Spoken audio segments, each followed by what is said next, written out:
ठीक है, next question देखते हैं अपन क्या बोला है। The sum of magnitudes of two forces, forces की यूनिट न्यूटन होती है, ऐसा यूनिट अपन बाद में पढ़ेंगे।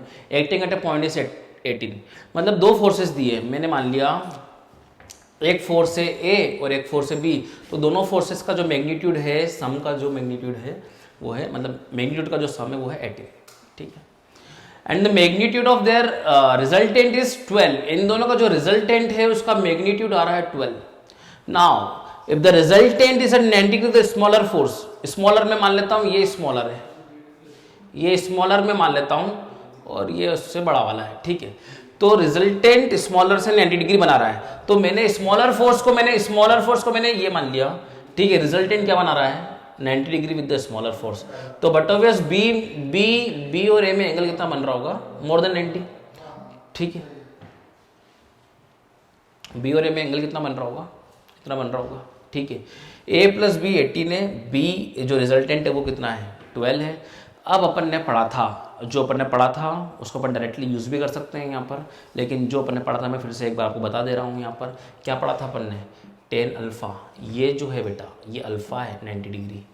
मैं फिर से फॉर्मूला यूज़ नहीं करते हुए आपको पूरा बता रहा हूँ, बी साइन थीटा अपॉन, बहुत इंपॉर्टेंट क्वेश्चन है, ए प्लस बी कॉस थीटा, क्या हो गया 90 डिग्री, टेन 90 डिग्री कितना होता है इनफाइनाइट, ये क्या हो गया बी मतलब बी का मैग्नीट्यूड बी बोल दिया अभी बी, ठीक है, साइन थीटा अपॉन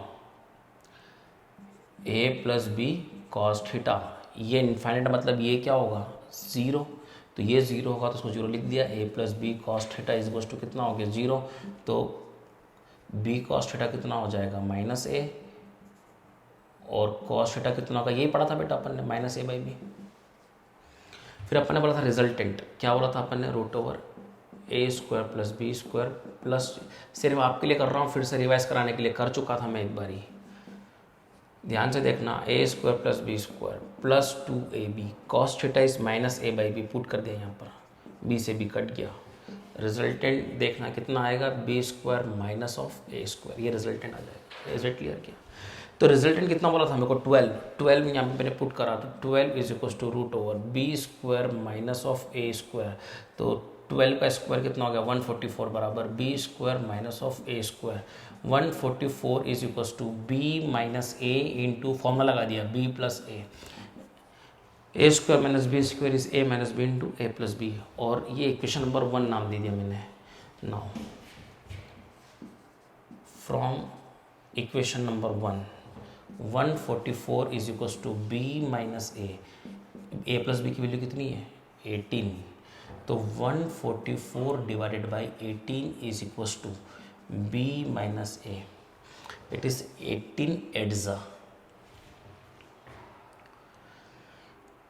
18 एट्जा, b माइनस ए की वैल्यू आ गई है 9, इसको दे दिया equation number 2।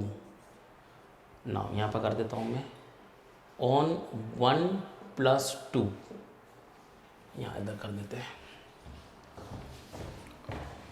On 1 plus 2, equation number 1 और 2 को ऐड करना है, क्या है a plus B is equal to कितना होगा 18, ठीक है, b माइनस ए है कितना है 8, दोनों को 8 किया, एक कट गया, 2b इज इक्वल टू कितना हो गया 26, b इज इक्वल टू कितना हो गया 13, ठीक है, न्यूटन है ना, और a कितना हो जाएगा आप जानते हैं, b को 13 पुट करेंगे तो a आ जाएगा 5 newton. These are our answers. Smaller force find करना था, स्मॉलर फोर्स इज 5 न्यूटन, तो इसको आप लिख लें में अच्छे से, सब चीज़ समझ में आ गई थी, इतना सब करने की ज़रूरत नहीं थी, अपन डायरेक्टली यहाँ से ये फॉर्मूला यूज़ कर सकते थे जो कि अपन पढ़ चुके थे, यहाँ से फिर आपका सॉल्यूशन पूरा वहाँ से हो गया, ठीक है, लिखो इसको।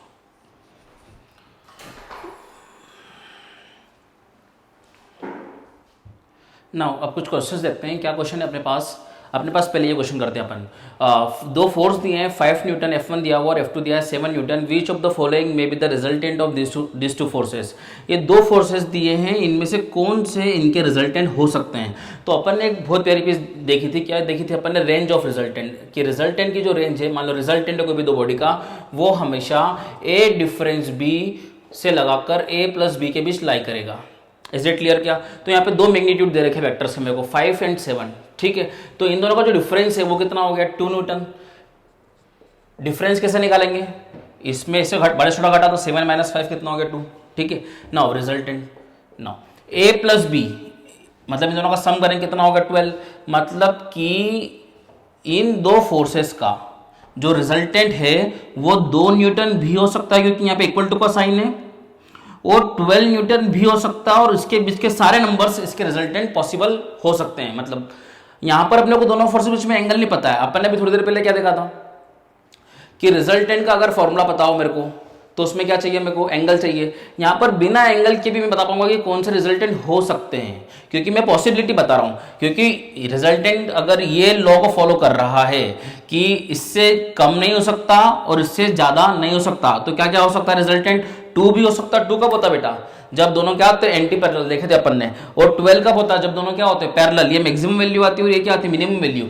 तो 2 भी आंसर है इसका, 12 भी आंसर है इसका, और 10 जो है 2 और 12 के बीच में लाइक कर रहा है तो 12 भी आंसर इसका, यानी कि the answer is all of the above. इन सबको टिक नहीं करेंगे अपन क्योंकि मेरे पास एक ऑप्शन यहाँ पर उपलब्ध है जो कि ऑल ऑफ द अबव, तो option number D is the right answer. Is it clear क्या।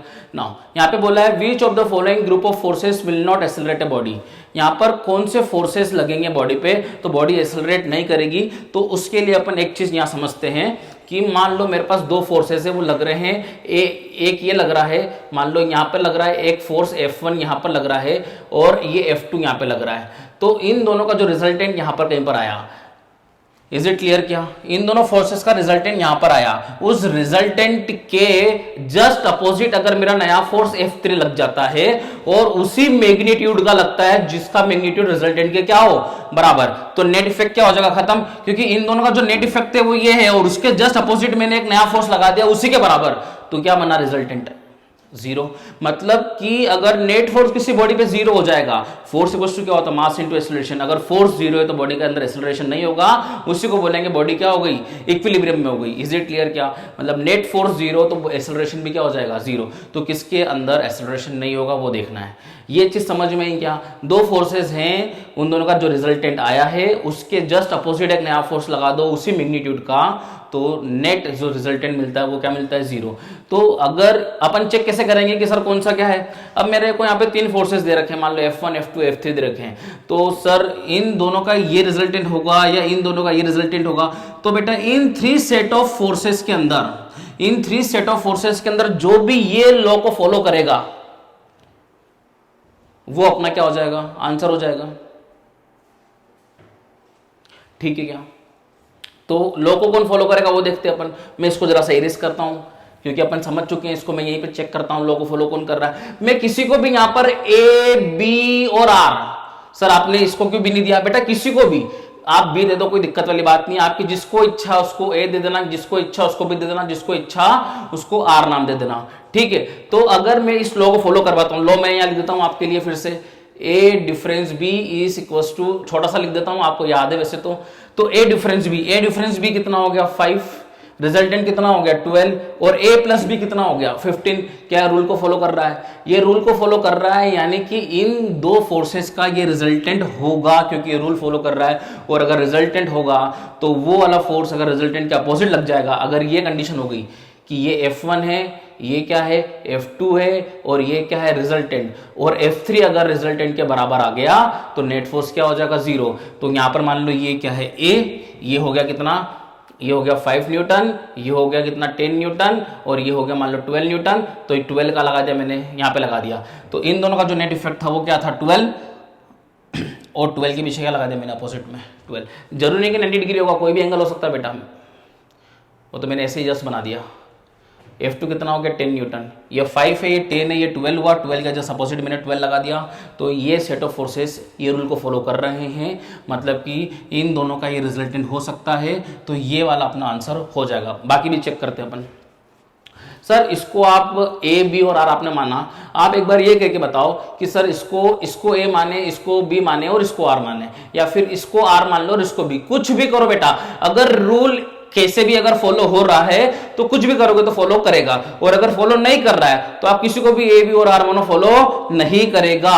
तो इसको मैं एक और बार इसी को मैं चेक करके बता रहा हूं आपको। मैंने उल्टा ये A मान लिया, ये मैंने R मान लिया, ये मैंने B मान लिया। तो अगर मैं यहां पर A डिफरेंस B करूंगा तो A डिफरेंस B कितना आ गया 7, ए डिफरेंस बी क्या आ गया 7, ए डिफरेंस बी 7 है, रिजल्टेंट मेरा 10 है और ए प्लस बी मेरा 17 है। फॉलो कर गया ना दोनों जगह से, मतलब किसी को भी ए बी और आर मानो कोई दिक्कत वाली बात नहीं है। अब मैं इसको चेक कर लेता हूं यहां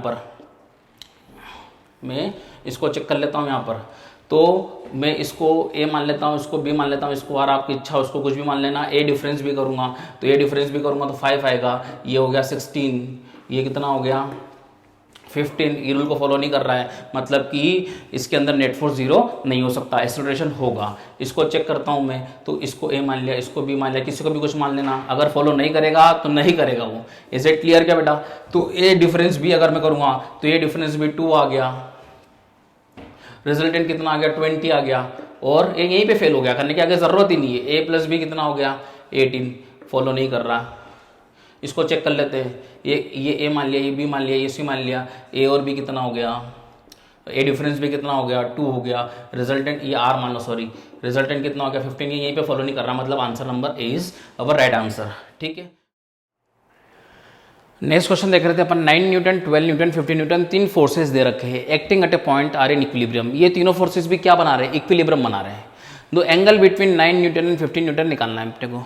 9 और 15 में कितना एंगल होगा। ठीक है, अपन जानते हैं कि मान लो ये ए वेक्टर है, ये बी वेक्टर है, ये क्या है रिजल्टेंट वेक्टर, और रिजल्टेंट वेक्टर जो एंगल बनाता है वो क्या हो गया अल्फा।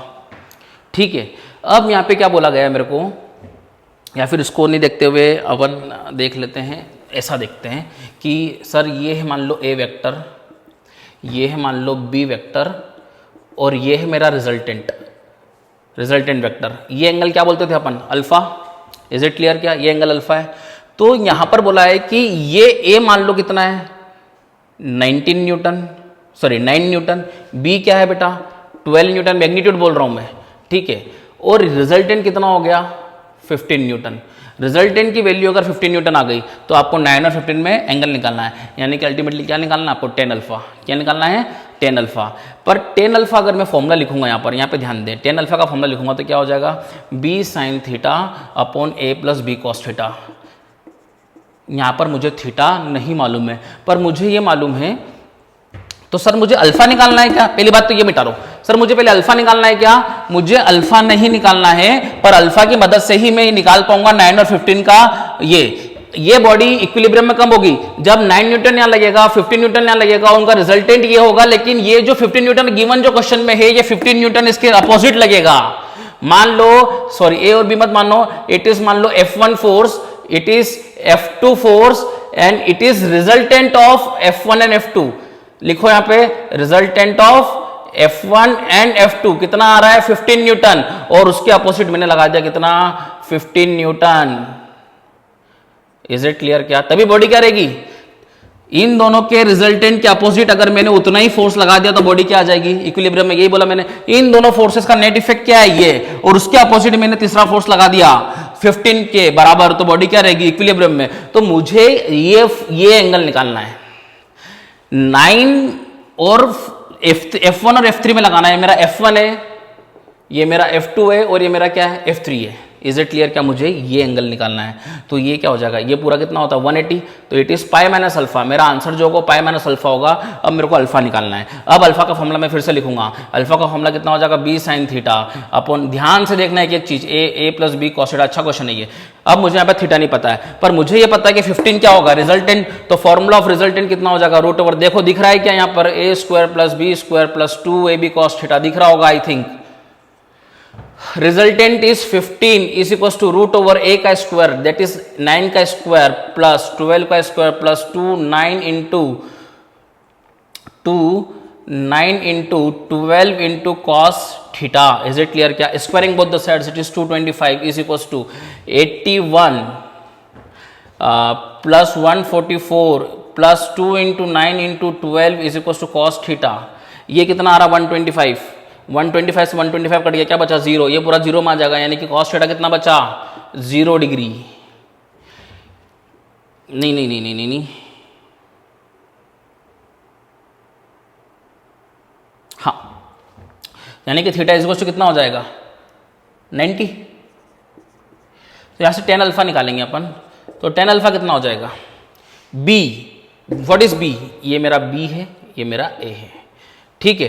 तो बी मतलब 12 sine 90 degree upon A is 9 plus 12 cos 90, cos 90 कितना होता है 0, तो ये पूरा क्या बन जाएगा 0, कॉस 90 माय डियर 0 होता, तो ये पूरा क्या बन गया 0।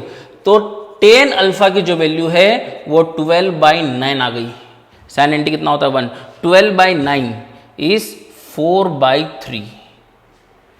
सर यहाँ तो 10 में आंसर आ रहा है, यहाँ सारे आंसर कोस में दिख रहे हैं। तो माय डियर अपन यहाँ पे जानते हैं कि राइट एंगल ट्राइंगल के अंदर अगर ये अल्फा है तो ये कितना होगा, परपेंडिकुलर अपॉन बेस, तो ये परपेंडिकुलर है और ये क्या बेस है, तो परपेंडिकुलर की वैल्यू कितनी 4 है और ये कितना 3 है। तो बाय पाइथागोरस जो हाइपोटेनस आएगा वो आएगा 5। तो मुझे कॉस अल्फा अगर निकालना है, तो जो कॉस अल्फा अगर निकालना है मेरे को, तो कॉस अल्फा की वैल्यू दिख रहा है, कॉस अल्फा की वैल्यू जो आ रही है वो आ रही है कितनी, बेस 3/5। तो अल्फा कितना हो गया, cos inverse 3/5। Now my dear one thing is very important, अपने को अल्फा नहीं निकालना था, अल्फा तो रिजल्टेंट और इसमें फोर्स है। क्या मेरा फोर्स रिजल्टेंट है? हाँ, रिजल्टेंट के मैग्नीट्यूड के बराबर है, लेकिन ये रिजल्टेंट के अलॉन्ग नहीं लगेगा, रिजल्टेंट के अपोजिट लगेगा, तभी तो ये बॉडी इक्विलिब्रियम में रहेगी। तो मेरा जो आंसर है वो पाई माइनस अल्फा होगा। तो my answer is pi minus cos inverse 3/5, ये मेरा आंसर होगा, क्योंकि आंसर जो होगा वो होगा पाई माइनस अल्फा, और अल्फा मेरा ये रहा। इज इट क्लियर का? नोट डाउन करो इसको। Now let's start with subtraction of vector. Subtraction of vectors. तो देखो अपन पहले एडिशन देखते हैं, फिर उसे कि एडिशन में क्या पढ़ा था अपन ने। अपन एडिशन में देखा था कि ये मेरा क्या है, ए वेक्टर है, ये मेरा क्या है, बी वेक्टर है, और ये जो वेक्टर है वो क्या है, ए वेक्टर प्लस बी वेक्टर है। इसको मैंने देखा था कि ये एंगल क्या है, अल्फा, फिर मैंने इसको पैरेलल शिफ्ट किया था, ये क्या बन गया था, पैरेललोग्राम। इसको मैं जस्ट पीछे लेके आऊंगा, ठीक है। तो ये जो वेक्टर है, मैंने जैसे बोला था आपको कि वेक्टर का डायरेक्शन जस्ट अपोजिट कर देते हैं और मैग्नीट्यूड वही रखते हैं, तो ये क्या बन जाएगा, नेगेटिव वेक्टर, तो ये माइनस बी वेक्टर हो गया। अकॉर्डिंग टू ट्रायंगल लॉ मैं अब देखूंगा कि दोनों वेक्टर के डायरेक्शंस क्या है, सेम ऑर्डर में है, दोनों के ऑर्डर क्या है, सेम है। तो जो थर्ड वेक्टर होगा अपोजिट टू द ऑर्डर वो कहलाएगा A plus of minus B vector, A plus of minus B vector, और अपन बोलेंगे इसको A vector minus B vector. तो ये रिजल्टेंट किसका हो गया, सब्ट्रैक्शन का रिजल्टेंट हो गया। ये रिजल्टेंट किसका है, ये सिर्फ रिजल्टेंट बोलो। आपको बोले फाइंड रिजल्टेंट, मतलब आप मान लो कि वो एडिशन का रिजल्टेंट है, और बोल दो find the resultant of the subtraction, तभी मुझे ये समझना है कि it is A vector minus B vector. Is it clear? क्या वेक्टर बनाओ, इन पे वेक्टर है ये। Is it clear? नाउ अब मुझे क्या करना है, मुझे इतना पता है कि ये क्या हो गया, माइनस बी वेक्टर हो गया। मैंने रिजल्टेंट ऑफ एडिशन पढ़ा था रूट ओवर ए square plus B square plus 2ab cos theta. यहां पर मैंने वेक्टर की डायरेक्शन चेंज कर दी, मैंने क्या उसकी लेंथ को चेंज किया, मैंने क्या उसके मैग्नीट्यूड को चेंज किया, लेंथ मतलब मैग्नीट्यूड, मैंने ना लेंथ ना मैग्नीट्यूड चेंज किया ना लेंथ, मतलब दोनों एक ही बात है, कुछ भी चेंज नहीं किया मैंने, सिर्फ डायरेक्शन चेंज की। तो ना ए चेंज हुआ ना बी चेंज हुआ, ना ए चेंज हुआ ना बी चेंज हुआ है, चेंज क्या हुआ है, रिजल्टेंट मेरे को ए और माइनस बी का निकालना है, तो एंगल चेंज हो गया है। यहां पर ए और बी में जो एंगल था ये बी था, तो इन दोनों में जो एंगल था वो थीटा था, वो अपन यहाँ पे यूज करते थे। अब यहाँ पे जो एंगल है ये पूरा लीनियर पेयर हो गया, तो ये जो एंगल हो जाएगा कितना हो जाएगा, angle between A vector and minus B vector, that is 180 minus theta. ये कितना हो जाएगा, 180 माइनस थीटा। तो यहां पर रिजल्टेंट ऑफ सब्ट्रैक्शन में सिर्फ इतनी चीज में चेंज कर दूंगा। इसको क्या बोलते थे अपन, ये रिजल्टेंट का मैग्नीट्यूड है, मतलब किसका मैग्नीट्यूड है, ये mod of A plus B. बेटा रिजल्टेंट मतलब क्या था, A vector plus B vector, तो मैंने सिर्फ उसका मैग्नीट्यूड लिखा, तो मैं क्या लिखूंगा, mod of A vector plus B vector. अब मैं लिखूंगा mod of A vector minus B vector, मतलब कहीं पे भी आपको mod of A plus B लिखा हुआ दिख जाए, यानी कि समझ लो ये रिजल्टेंट ऑफ एडिशन है, और mod of A vector minus B vector दिख जाए, मतलब समझ लो ये ये रिजल्टेंट का मैग्नीट्यूड है सब्ट्रैक्शन का, यानी कि ये क्या है, रिजल्टेंट ऑफ सब्ट्रैक्शन। क्या चेंज किया मैंने, सिर्फ एंगल, तो क्या हो गया, a square plus B square plus 2ab cos 180 minus theta. तो रिजल्टेंट ऑफ सब्ट्रैक्शन कितना हो गया, a minus b is equal to resultant of subtraction that is a square plus B square plus cos 180 minus theta. Cos 180 पे क्या होगा, no change, मैंने पढ़ाया था। तो कॉस का कॉस, और सेकंड क्वाड्रेंट में कॉस क्या होता है, नेगेटिव होता है, कॉस क्या होता है, नेगेटिव। तो 180 माइनस थीटा यही होगा, 90 और 180 के बीच में होगा 180 माइनस थीटा। तो it is minus 2ab cos theta. मतलब इतना सा चेंज हुआ है। क्या चेंज हुआ है, यहाँ पर कॉस थीटा और यहाँ पर माइनस कॉस थीटा है। इज इट क्लियर क्या। अब मैंने यहाँ पे देखा था टेन अल्फा, क्या था, b sine theta upon a plus B cos theta.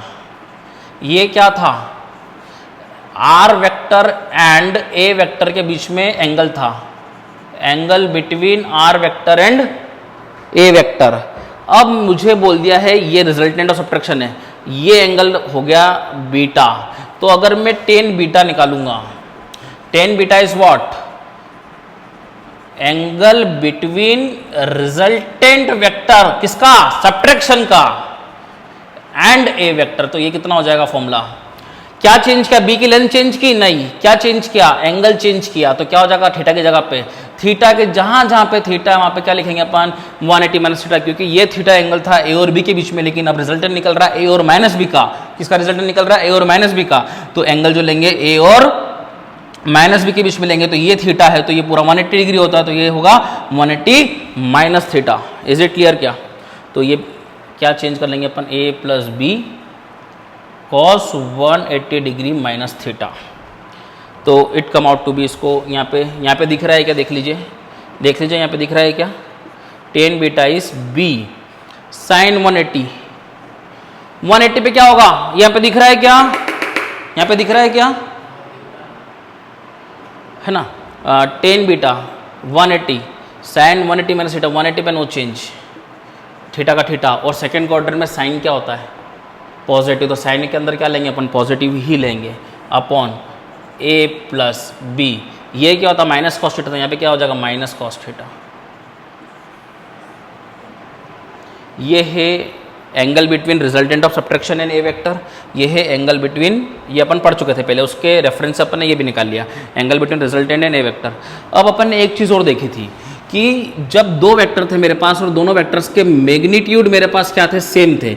If we have two vectors having equal magnitudes and angle between them is theta, then we have a resultant magnitude that is 2a cos theta by 2। अगर मुझे यहाँ पर resultant of subtraction निकालना, उसी case के अंदर जिस case में दोनों के मैग्नीट्यूड, यहाँ पे क्या किया था अपन ने, ध्यान दो, अपन ने क्या किया था, we have two vectors having equal magnitude at an angle theta, then the resultant of addition is 2a cos theta by 2. now resultant of subtraction देखेंगे, similarly लिख देना, similarly 2a, क्या चेंज किया, a को चेंज किया क्या मैंने, direction change की, मैग्नीट्यूड चेंज किया नहीं, तो it is 2a cos 180 minus theta by 2 whole divide by 2। Theta की जगह पे मैंने क्या पुट कर दिया, 180 माइनस थीटा, थीटा की जगह पे। तो रिजल्टेंट ऑफ सब्ट्रैक्शन इस केस में जो आ जाएगा, वो आ जाएगा 2a cos, 2 को अलग अलग कर दो तो 90 डिग्री माइनस थीटा बाई 2। तो रिजल्टेंट ऑफ सब्ट्रैक्शन जो है वो आ जाएगा 2a cos 90 माइनस थीटा, 90 पे चेंज साइन थीटा, और ये जाएगा फर्स्ट क्वाड्रेंट में। फर्स्ट क्वाड्रेंट में क्या होता है, cos थीटा और साइन थीटा पॉजिटिव होता है, तो it is 2a sin theta by 2। मतलब कि दो वेक्टर्स के एडिशन निकालना है, अगर मैग्नीट्यूड सेम है तो अपन 2a cos थीटा बाई 2 लगा देंगे, और रिजल्टेंट ऑफ सब्ट्रैक्शन निकालना है, if magnitudes of vector equal then it is 2a sin theta by 2। Is it clear क्या। इस पूरे को अच्छे से नोट डाउन करो, यही है subtraction of vectors. Okay my dear, अब अपन देखेंगे सिग्निफिकेंस ऑफ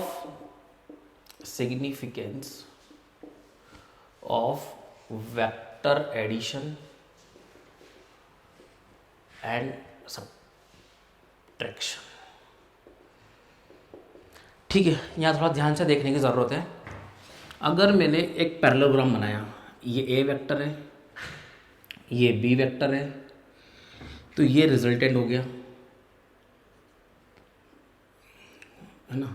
रिजल्टेंट क्या हो गया, ए वेक्टर प्लस बी वेक्टर, इसको पैरेलली यहाँ शिफ्ट किया, ये कितना हो गया बी वेक्टर, इसको पैरेलली यहाँ शिफ्ट किया, ये हो गया ए वेक्टर।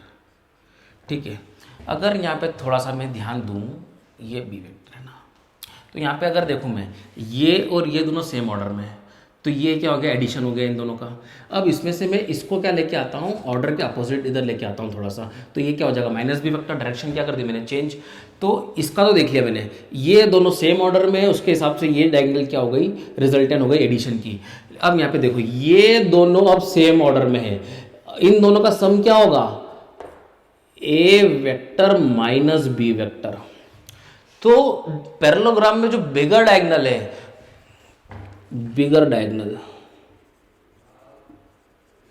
जो बिगर डायगोनल है of parallelogram represents resultant of their addition, magnitude of resultant of their, मतलब इसकी जो लेंथ है वो एडिशन का रिजल्टेंट बताएगी, और जो स्मॉलर डायगोनल है, स्मॉलर डायगोनल ऑफ पैरेललोग्राम बताएगी result magnitude of resultant of subtraction. Is it clear क्या? नाउ अगर अब यहाँ पे थोड़ा सा ध्यान दिया जावे, तो अगर यहाँ पे इसी के अंदर ए और बी परपेंडिकुलर हो जावे, ए वेक्टर बी वेक्टर क्या हो जाएंगे परपेंडिकुलर, अगर ए और बी में एंगल 90 डिग्री का हो जाएगा तो ये पैरेललोग्राम किस में कन्वर्ट हो जाएगा, रेक्टेंगल के अंदर। ये क्या हो जाएगा ए वेक्टर, ये क्या हो जाएगा बी वेक्टर, ये क्या हो जाएगा ए वेक्टर, और ये क्या हो जाएगा बी वेक्टर। इसको अपोजिट ऑर्डर लेंगे तो ये कितना हो जाएगा माइनस बी वेक्टर। तो यहाँ पे ये जो रिजल्टेंट होगा ये होगा, यहाँ पे लिख लेंगे a vector plus B vector. ये जो होगा वो हो जाएगा a vector minus B vector. Is it clear क्या? अब इन केस अगर ये हो गया तो यहाँ पे एक कंडीशन अपन देखेंगे, if A vector is perpendicular to B, तो यहाँ पे जो एडिशन का लेंथ आ रहा है, मतलब ये जो डायगोनल होगी, यहाँ पे कोई डायगोनल छोटी बड़ी नहीं होगी, यहाँ पर इस डायगोनल की लेंथ इस डायगोनल की लेंथ के बराबर होती है। आप जानते हैं कि diagonals of rectangles are of equal length, तो A vector minus B vector. तो आप इसको एक तरीके से और देख सकते थे, इसका फॉर्मूला क्या होता है, इसका फॉर्मूला होता है रूट ओवर ए square plus B square plus 2ab cos theta. ठीक है, यहाँ पे इसका फॉर्मूला क्या होता है रूट ओवर ए square plus B square minus 2ab cos theta. अब यहाँ पे थीटा क्या होगा 90 डिग्री, दोनों जगह एंगल क्या होगा 90 डिग्री, एंगल क्या होगा 90 डिग्री।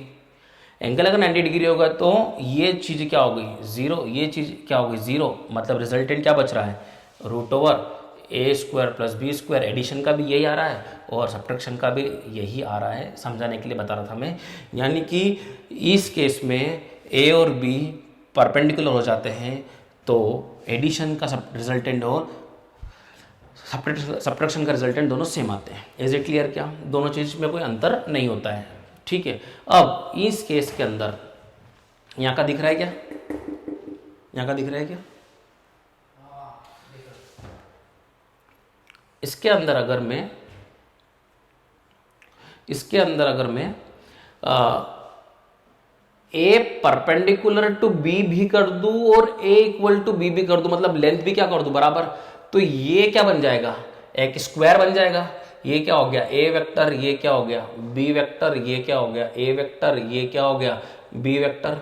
यहाँ पर सबसे अच्छी बात ये है कि रिजल्टेंट के लेंथ भी बराबर होंगे और रिजल्टेंट भी एक दूसरे के परपेंडिकुलर होंगे।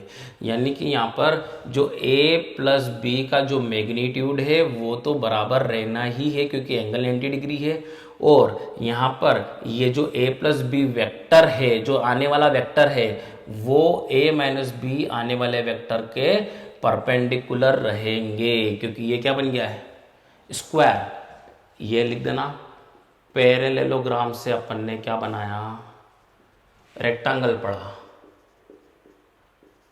और रेक्टेंगल से क्या पढ़ा अपन ने स्क्वायर।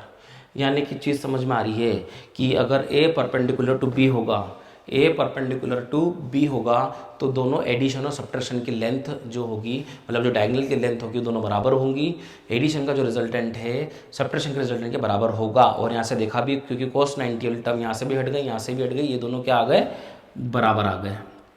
ठीक है। नाउ अगर यहाँ पे परपेंडिकुलर भी रही और यहाँ पर ए बराबर बी भी हो गई तो एडिशन और सब्ट्रैक्शन का रिजल्ट तो बराबर होगा ही, और ये दोनों वेक्टर्स भी दूसरे के क्या होंगे, परपेंडिकुलर होंगे। नाउ इसके अंदर अपन ने अब एक चीज़ क्या करी, अपन ने ए परपेंडिकुलर टू बी, तो अपन ने ए बराबर बी तो रखा, लेकिन अपन ने ए परपेंडिकुलर टू बी नहीं रखा, ये परपेंडिकुलर टू बी नहीं रखा। तो इस केस में क्या होगा, लेंथ तो बराबर है तो ये क्या फॉर्म करेगा, रोम्बस। क्या फॉर्म करेगा, रोम्बस। कि ये ए वेक्टर है, ये बी वेक्टर है, दोनों की लेंथ क्या है, बराबर है। ये माइनस बी वेक्टर है, ये क्या हो गया, ए वेक्टर हो गया, ये हो गया क्या, ए प्लस बी, और ये क्या हो जाएगा, ए माइनस बी।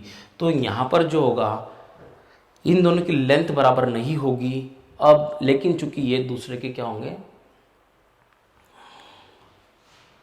इन दोनों की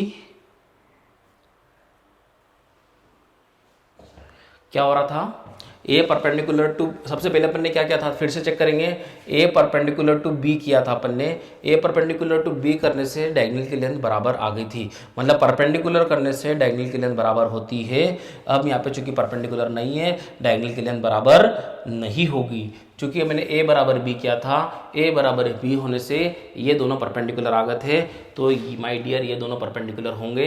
क्या होगा, A vector plus B vector से आने वाला जो वेक्टर है वो ए वेक्टर माइनस बी वेक्टर से जो आने वाला वेक्टर है उसके परपेंडिकुलर होगा। लेकिन यहाँ पर दोनों की लेंथ बराबर नहीं होगी, क्योंकि ये रोम्बस है, रोम्बस की डायगोनल की लेंथ बराबर नहीं होती है।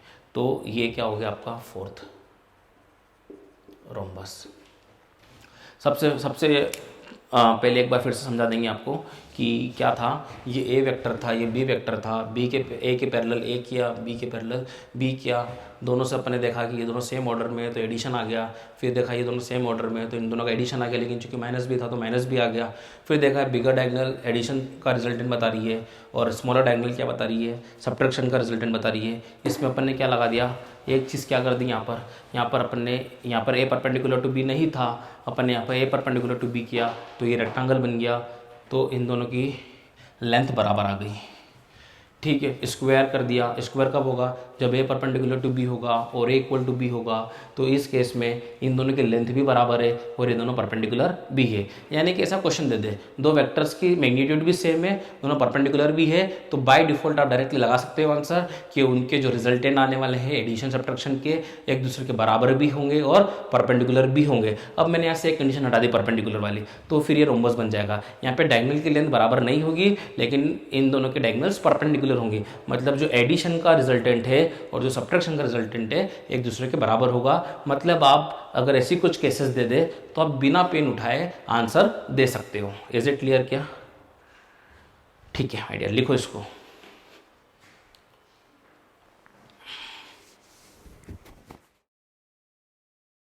सम क्वेश्चंस विद अस।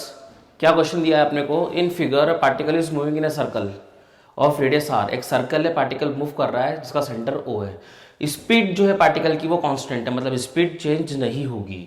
ठीक है, what is the change in moving from a to b. A से बी जा रहा है पार्टिकल, कहाँ जा रहा है, ए से बी जा रहा है, तो ए से बी जाते वक्त उसकी वेलोसिटी में कितना चेंज है मुझे ये बताना है।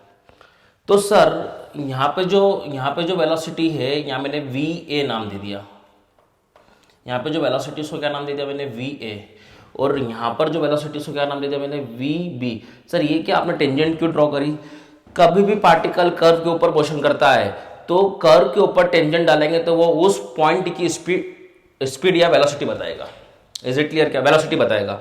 ये जैसे कि ये कर्व है, मान लो फॉर एग्जांपल ये कर्व है, पार्टिकल इस कर्व के ऊपर मोशन कर रहा है, तो इस कर्व पे हर पॉइंट पे टेंजेंट डालूंगा। मान लो ये पॉइंट ए है, ये बी है और ये पॉइंट सी है, मुझे यहाँ पे वेलोसिटी की डायरेक्शन फाइंड करनी है, तो मैं यहाँ पर टेंजेंट डाल दूंगा, तो इट इज वी ए, ये क्या हो गया वी बी, ये हो गया वी सी। ये इस इंस्टेंट की उसकी डायरेक्शन बताएगा वेलोसिटी की, यहाँ पर इस इंस्टेंट की वेलोसिटी डायरेक्शन बताएगा, और यहाँ पर इस इंस्टेंट की डायरेक्शन ऑफ वेलोसिटी बताएगा। ये आगे पढ़ने वाले अपन, ये कहलाती है instantaneous velocity. Is it clear? क्या तो ये सर्कुलर मोशन कर रहा है, तो यहाँ पे मैंने टेंजेंट डाली तो ये डायरेक्शन आ गई वेलोसिटी की वी ए, यहाँ पे मैंने डाली डायरेक्शन आ गई क्या v b. Is it clear? क्या sir v a v b क्यों नाम दिया?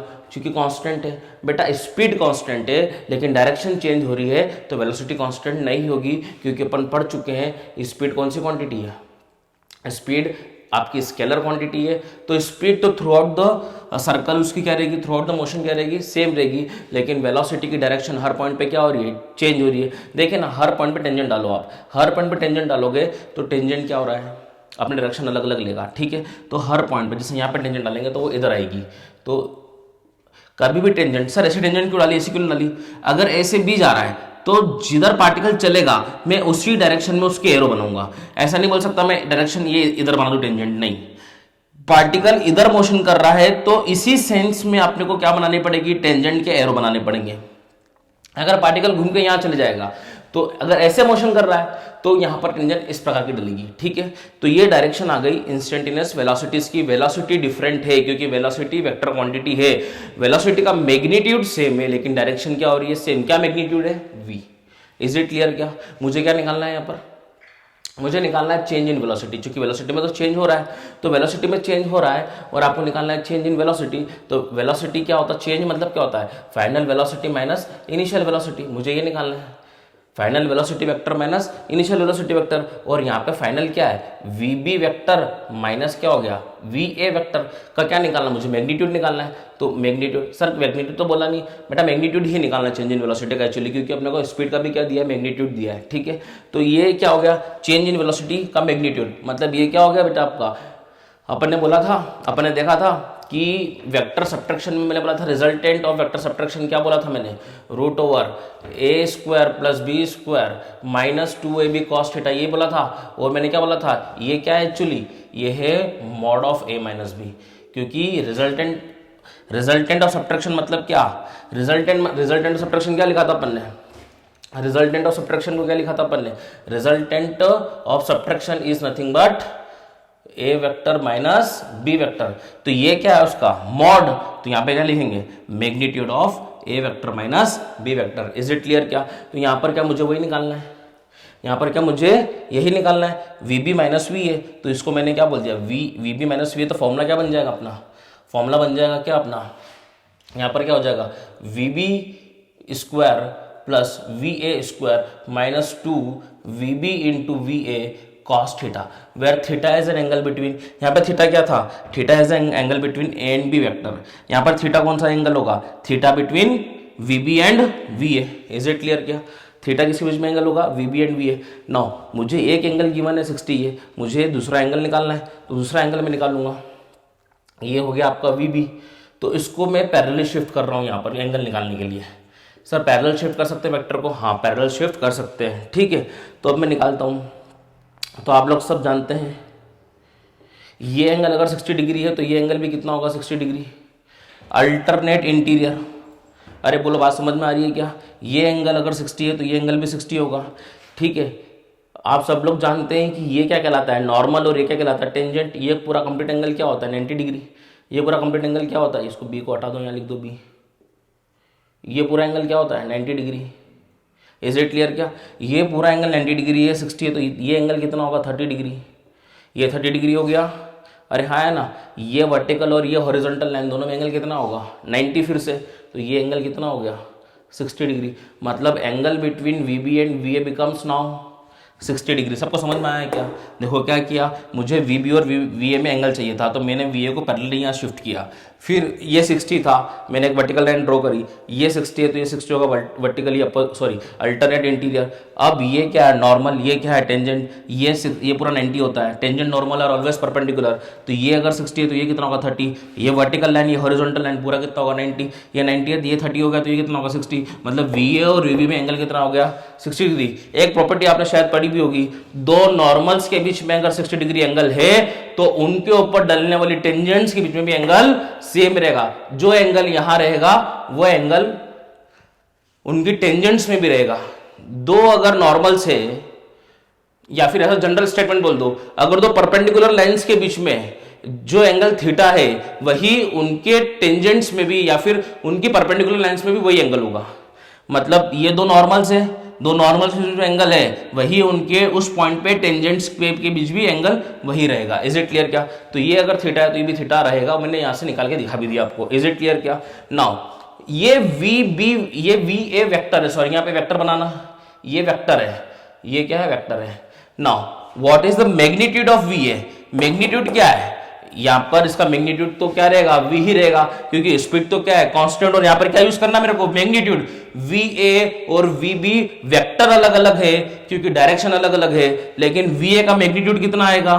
The magnitude of VA vector is V only and magnitude of VB vector is V, क्योंकि स्पीड क्या है कांस्टेंट है। इज इट क्लियर क्या? अब यहां पे अपन देखते हैं VB की वैल्यू कितनी, V square plus V square minus 2V into VB square cos 60 degree, ये कितना हो गया 2V square minus 2V square cos 60 कितना हो गया 1/2, 2 से 2 कट गया, कितना बचा 2V square minus V square, come out to be V। मतलब फाइनल आंसर क्या है अपना, change in velocity, final velocity minus initial velocity, इसी को बोलते हैं अपन क्या, चेंज इन वेलोसिटी। तो आपने चेंज इन वेलोसिटी निकाल लिया। फाइनल यहाँ पे क्या था पॉइंट B, क्योंकि मैं A से B पे जा रहा, A क्या है इनिशियल है और B क्या है फाइनल है। ठीक है, आपको समझ में आया होगा पूरा ये, यानी कि आपको ये समझ में आएगा कि स्पीड और वेलोसिटी में क्या अंतर है। स्पीड एक स्केलर क्वांटिटी है और ये एक वेक्टर है। कभी भी चेंज इन वेलोसिटी बोल दे, आप ये मत देख लेना कि स्पीड कांस्टेंट है तो वेलोसिटी भी कांस्टेंट होगी, नहीं, स्पीड कांस्टेंट है क्योंकि वो सिर्फ मैग्नीट्यूड पे डिपेंड करती है, लेकिन वेलोसिटी एक वेक्टर क्वांटिटी है, वो डायरेक्शन और मैग्नीट्यूड दोनों पे डिपेंड करती है। मैग्नीट्यूड भले ही कांस्टेंट है लेकिन ये वेक्टर और ये वेक्टर दोनों अलग अलग है। तो फिर अपने को चेंज इन वेलोसिटी निकालना था। चेंज इन वेलोसिटी होता है final velocity minus initial velocity, अपन पढ़ेंगे आगे। ठीक है, तो फाइनल यहाँ पे क्या था VB, इनिशियल क्या था VA, यहाँ पर वैल्यू पुट करके अपन ने ये फॉर्मूला अपन ने पढ़ा था कहाँ पर, वेक्टर सब्ट्रैक्शन के अंदर, उसी के बिहाफ पे अपन ने यहाँ पे निकाल लिया VB vector minus VA vector का magnitude. It is a resultant of मतलब रिजल्टेंट सब्ट्रैक्शन का एक प्रकार से उसका फॉर्मूला लगा दिया अपन ने और आंसर निकल लिया। थीटा कैसे निकाला, VA BB के बीच में दो नॉर्मल्स के बीच में एंगल 60 डिग्री है तो उनकी टेंजेंट्स में भी एंगल 60 डिग्री आएगा। मैंने बता भी दिया कैसे बताया, ये अगर 60 है तो ये 60 होगा vertically opposite, tangent normal 90 degree होते हैं परपेंडिकुलर हमेशा, ये 60 है तो ये 30 होगा, और ये वर्टिकल लाइन ये हॉरिजॉन्टल लाइन पूरा 90 होता है तो ये 30, तो ये बचा हुआ 60 होगा। तो VA VB का एंगल चाहिए था मुझे, वो मैंने यहाँ पे यूज़ कर लिया। cos 60 1/2 होता है, 2 से 2 कट गया, 2V square minus V square is V square, root V square is V, तो योर आंसर इज V। इसको अच्छे से नोट डाउन करो, फिर नेक्स्ट क्वेश्चन करते हैं।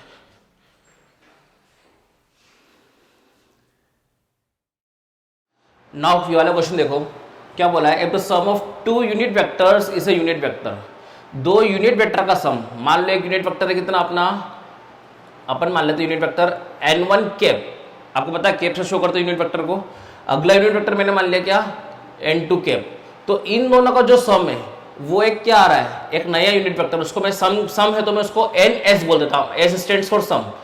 तो दो यूनिट वेक्टर का सम एक यूनिट वेक्टर आ रहा है, then find the magnitude of difference of this two unit vectors.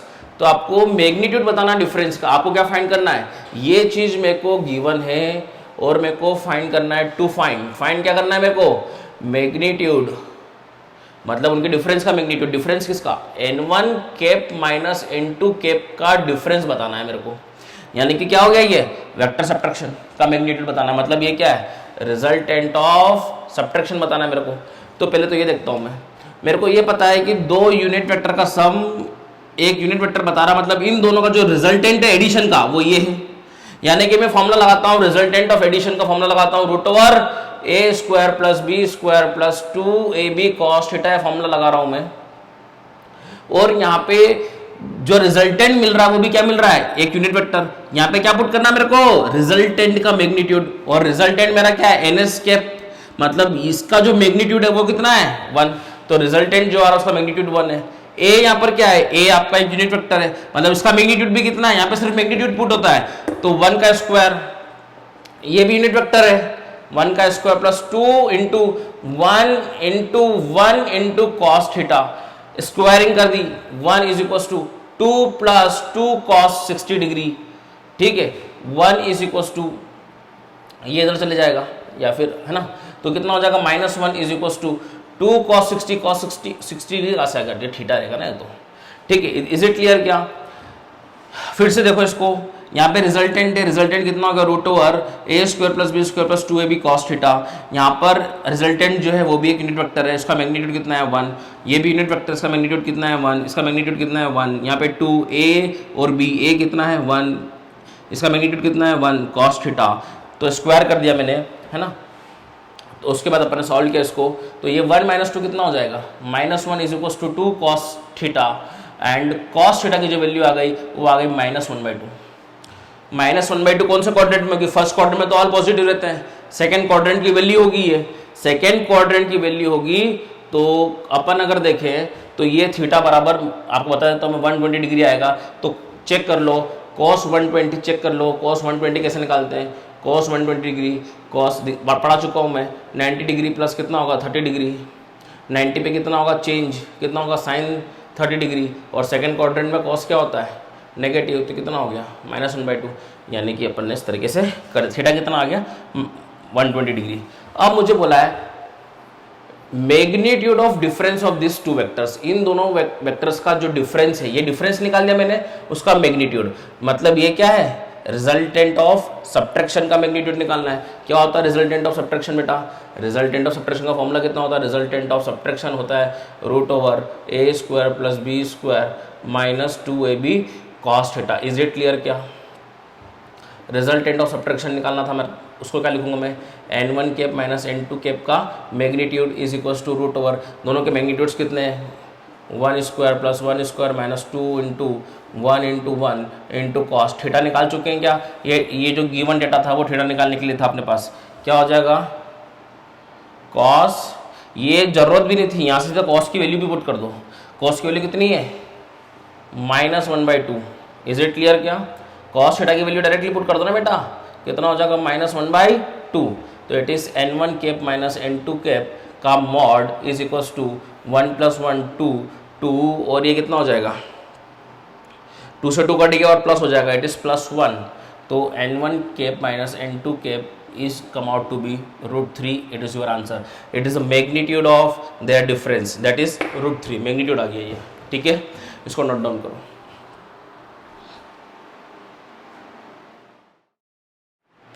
Now next heading है अपनी रेक्टेंगुलर कंपोनेंट्स, कंपोनेंट्स का एक और नाम बोलते हैं प्रोजेक्शन। रेक्टेंगुलर कंपोनेंट्स और projection of a vector in 2D। अभी 2D की बात करेंगे, 2D मतलब एक प्लेन के अंदर बात करेंगे अपन, 3D की बात नहीं करेंगे, 2D की बात करेंगे। तो rectangular components of a vector in 2D की बात करेंगे। तो मान लो ये क्या x एक्सिस है और ये क्या है y एक्सिस है। मान लो मेरे पास ये एक वेक्टर है, कैसा, ये मेरे पास क्या हो गई x एक्सिस हो गई, ये क्या हो गई y एक्सिस हो गई, ये एक प्लेन है। ये वेक्टर ऐसे नहीं है, ऐसे होगा तो ये 3D हो जाएगा, ये वेक्टर इस प्रकार से इधर है। इज इट क्लियर क्या?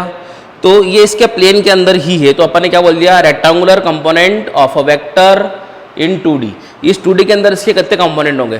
कंपोनेंट मतलब क्या सर, मान लो फॉर एग्जाम्पल एक बॉडी है, इस बॉडी पे इधर फोर्स लग रहा है मान लो 10 न्यूटन। तो सर 10 न्यूटन का x के अंदर कितना, ये 10 न्यूटन का कितना बोले तो कितना वैल्यू इसके x के अंदर आ रहा है और कितना पोर्शन इसका y के अंदर आ रहा है, मतलब इस 10 न्यूटन का कितना एफर्ट हॉरिजॉन्टल में लग रहा है और इस 10 न्यूटन का कितना पोर्शन अपने y के अंदर लग रहा है। ये बॉडी कैसे मोशन करेगी, ऐसे मोशन करेगी, मतलब ये हॉरिजॉन्टली भी चलेगी और साथ साथ वर्टिकल भी चलेगी। तो ये 10 न्यूटन का कितना फोर्स, 10 न्यूटन का कितना पार्ट ऑफ फोर्स हॉरिजॉन्टल में लग रहा है, 10 न्यूटन का कितना पार्ट ऑफ फोर्स वर्टिकल में लग रहा है। मतलब मान लो कोई वेक्टर ए वेक्टर है, ये ए वेक्टर का क्या करा मैंने, ये ए वेक्टर है, तो ए वेक्टर से मैंने हॉरिजॉन्टल यहां पर क्या डाला, परपेंडिकुलर ऑन एक्स एक्सिस, और एक परपेंडिकुलर डाला मैंने कहां पर, वाई एक्सिस पे। ए वेक्टर का कभी भी अपने को क्या निकालना है, कहीं भी प्रोजेक्शन निकालना है। मेरे को एक वेक्टर का प्रोजेक्शन निकालना है एक्स एक्सिस पे और इसी वेक्टर का प्रोजेक्शन निकालना है मेरे को वाई एक्सिस पे। जब भी मैं प्रोजेक्शन निकालूंगा तो मैं उससे परपेंडिकुलर ड्रॉप करूंगा। मान लो फॉर एग्जाम्पल ये एक लाइन है, इस लाइन का, ये एक लाइन है, इस लाइन का मेरे को प्रोजेक्शन इस लाइन के ऊपर उतारना है, तो मैं यहां से भी परपेंडिकुलर डालूंगा और यहां से भी परपेंडिकुलर डालूंगा। इस लाइन का जो हॉरिजॉन्टल प्रोजेक्शन है वो ये रहा, और सिमिलरली इस लाइन का वर्टिकल प्रोजेक्शन निकालना है तो मैं यहां से यहां पे परपेंडिकुलर डालूंगा, यहां से यहां पे परपेंडिकुलर डालूंगा। इस लाइन का वर्टिकल प्रोजेक्शन ये हो जाएगा, इस लाइन का हॉरिजॉन्टल प्रोजेक्शन ये है और इस लाइन का वर्टिकल प्रोजेक्शन ये है। अब मेरे को इस वेक्टर का, ये वेक्टर एक्स एक्सिस ओरिजिन से स्टार्ट हुआ है, तो अगर ये ओरिजिन से स्टार्ट नहीं होता, ये ऐसे होता और ये एक्स एक्सिस होती, तो मेरे को इसका हॉरिजॉन्टल कंपोनेंट निकालना है, तो मैं यहां से भी परपेंडिकुलर डालता और यहां से भी परपेंडिकुलर डालता। क्योंकि इसका ये वाला पॉइंट एक्स एक्सिस को टच कर रहा है, तो ये मान लो अपने पास कैसा है, ऐसा है, तो फिर यहाँ पे परपेंडिकुलर डालूंगा, ये खुद पॉइंट यहाँ पर आ जाएगा और एक पॉइंट यहाँ से आ जाएगा। तो ये इसका हॉरिजॉन्टल प्रोजेक्शन है और वर्टिकल में इसका ये प्रोजेक्शन है, क्योंकि ये लाइन यहाँ पे टच कर रही है। तो यहाँ से अपन ऐसे एक्सटेंडेड लाइन नहीं डाल सकते हैं क्योंकि ये पॉइंट यहीं पर है। अब इसका इस पॉइंट से मैंने यहाँ पे लाइन ड्रॉ कर दी, ये आ गया हॉरिजॉन्टल प्रोजेक्शन, मतलब प्रोजेक्शन और कंपोनेंट, प्रोजेक्शन और component on x axis, it is a projection और component of this vector on y axis. Is it clear? क्या प्रोजेक्शन क्लियर है, क्या हो रहा है? ठीक है, इसको अभी समझते अपन और आगे। प्रोजेक्शन का मतलब समझ में आया, फील किया आपने? जैसे कि मान लो फॉर एग्जांपल, फिर से मैं बता रहा हूं, मैं इसको पुल कर रहा हूं विद 10 न्यूटन, तो ये ऐसे मोशन करेगा, ऐसे मोशन करते करते ये ऐसे मोशन कर रहा है। मान लो फॉर एग्जांपल थोड़ी देर बाद यहाँ पहुंच गया, थोड़ी देर बाद यहाँ पहुंचा, तो यहाँ पर कोऑर्डिनेट्स थे 0,0, थोड़ी देर बाद यहाँ पे कोऑर्डिनेट्स मान लो कितने हो गए, 2,2, तो 2 किधर गया वो, 2,2 कोऑर्डिनेट्स हो गए, 2 किधर गया वो, x में गया, 2 किधर गया वो, y में गया। तो इस फोर्स ने x में इसको आगे बढ़ाने में कितनी मदद करी और इस फोर्स ने इसको वर्टिकल में पहुंचाने में कितनी मदद करी? तो क्या 10 न्यूटन ने मदद करी? यहाँ पर 10 तो पूरे मिला के 10 का कुछ पोर्शन यहां पर, मान लो x पोर्शन यहां पर काम आ रहा है और यहां पर 10 - x पोर्शन यहां पर काम आ रहा है। Is it clear? क्या 10 का x पार्ट हॉरिजॉन्टल में उसको आगे बढ़ाने में काम आ रहा है और बचा हुआ पार्ट उसको वर्टिकल में बढ़ाने में काम आ रहा है। तो ये 10 का जो हॉरिजॉन्टल वाला पार्ट है वो उसका हॉरिजॉन्टल प्रोजेक्शन है और कंपोनेंट है उसका हॉरिजॉन्टल में, और वर्टिकल में जो है वो उसका वर्टिकल प्रोजेक्शन और उसका वर्टिकल कंपोनेंट है। तो मैंने मान लिया ये एंगल क्या है, थीटा है, और ये वेक्टर ए है। तो जो उसका हॉरिजॉन्टल में होगा उस कंपोनेंट को अपन नाम देंगे ax, और जो वर्टिकल में होगा उसको अपन नाम देंगे ay। Is it clear? क्या तो अपन ने देखा यहाँ पर कि मुझे हॉरिजॉन्टल निकालना है यहाँ पर, तो मैंने यहाँ पे क्या किया, राइट एंगल ट्रायंगल है, इसके अंदर इसको अपन ने नाम दे दिया OPQ। तो एक राइट एंगल ट्रायंगल है मेरे पास OPQ, तो क्या हो जाएगा यहाँ पर, मैं अगर यहाँ पे लगा दूंगा cos थीटा, cos थीटा अगर मैंने यहाँ पे लगा दिया, क्या लगा दिया, cos थीटा, क्या होगा, बेस अपॉन हाइपोटेनस, बेस कितना होगा OQ और हाइपोटेनस कितना होगा OP। तो cos थीटा मेरे को क्या निकालना है, प्रोजेक्शन क्या निकालना, OQ निकालना है। OQ कितना हो जाएगा AX, ये x इसके नीचे लिखा हुआ है सबस्क्रिप्ट में, ये AX क्या बता रहा है, इसका x कंपोनेंट, A वेक्टर का x कंपोनेंट और A वेक्टर का y component. Is it clear? क्या नाउ cos थीटा, ये क्या OQ को मैंने क्या लिख दिया AX, जो कि मेरे को निकालना है, और OP इसका लेंथ क्या होगा, इसका मैग्नीट्यूड कितना होगा A। तो AX की जो वैल्यू है वो कितनी आ गई, A cos थीटा। ठीक है, वैसे ही यहीं पे मैं लगा दूंगा sin थीटा, तो sin थीटा कितना हो जाएगा, again PQ upon PQ AY होगा, PQ क्या होगा AY। देखो दोनों पैरेलल लाइन से दोनों है ना, क्योंकि क्या बना दिया है इसने, एक यहाँ पर रेक्टेंगल बना दिया है। ठीक है, तो ये लेंथ जो होगी वो ये लेंथ भी होगी। Is it clear? क्या तो PQ upon OP। Is it clear? क्या तो sin थीटा PQ कितना हो जाएगा AY और OP कितना हो जाएगा A, तो ये क्या हो जाएगा AY is equal to A sin theta. ठीक है, इज इट क्लियर? क्या यानी कि इस वेक्टर को मैं क्या लिख सकता हूँ, यहाँ के जो कोऑर्डिनेट्स होंगे वो कोऑर्डिनेट्स कितने होंगे, यहाँ के कोऑर्डिनेट्स हो जाएंगे ax कितना गया में हॉरिजॉन्टल में, वर्टिकल में कितना गया में ay। तो मैंने आपको एक बार पोजीशन वेक्टर लिखते बताया था, कैसे लिखते हैं, a vector is equal to origin से स्टार्ट हो रहा है तो it is ax i cap plus ay j cap. अगर आप वैल्यू पुट करके देखेंगे यहाँ पर ax की वैल्यू कितनी है a cos थीटा, इसकी वैल्यू कितनी है a sin थीटा, और इसका मैग्नीट्यूड निकालेंगे। जैसे कि क्रॉस चेक करते हैं अपन को, लिखना नहीं है आपको, जस्ट मैं बता रहा हूँ आपको लिखना नहीं है। ये मैंने क्या किया, यहाँ पर a वेक्टर की जगह पे जो ax की वैल्यू थी वो x की value a cos theta put कर दी, a cos थीटा कितना हो गया i कैप, यहाँ पर क्या पुट कर दिया ay की जगह पे a sin थीटा, तो ये हो गया a sin theta j cap. अब इसका मैग्नीट्यूड निकालता हूँ मैं, तो मैग्नीट्यूड कितना आता है आपको पता है, मैग्नीट्यूड कैसे निकालते हैं, रूट ओवर इसका स्क्वायर और इसका स्क्वायर, के कैप है ही नहीं यहाँ पर, कोई दिक्कत ही नहीं है। तो it is a square cos square theta plus A square sine square theta. आप लोग सब जानते हैं ए स्क्वायर कॉमन आके बाहर आ जाएगा, रूट के बाहर क्या बचेगा ए, और रूट के अंदर क्या बचेगा cos square theta plus sine square theta कितना होता है 1। तो ये क्रॉस चेक किया अपन ने और यहाँ से आंसर सही आ रहा है, मतलब यानी कितना समझ में आ गया, ए वेक्टर का जो हॉरिजॉन्टल में जो उसका आ रहा है वो कितना आ रहा है हॉरिजॉन्टल में ए कॉस थीटा, और उसका जो वर्टिकल में जो जा रहा है कंपोनेंट वो जा रहा है a sine theta. Is it clear क्या, ठीक है। तो ये 2D के अंदर अपने रेक्टेंगुलर कंपोनेंट्स निकाले, आपको समझ में आया होगा, ठीक है। इसको नोट डाउन कर लो।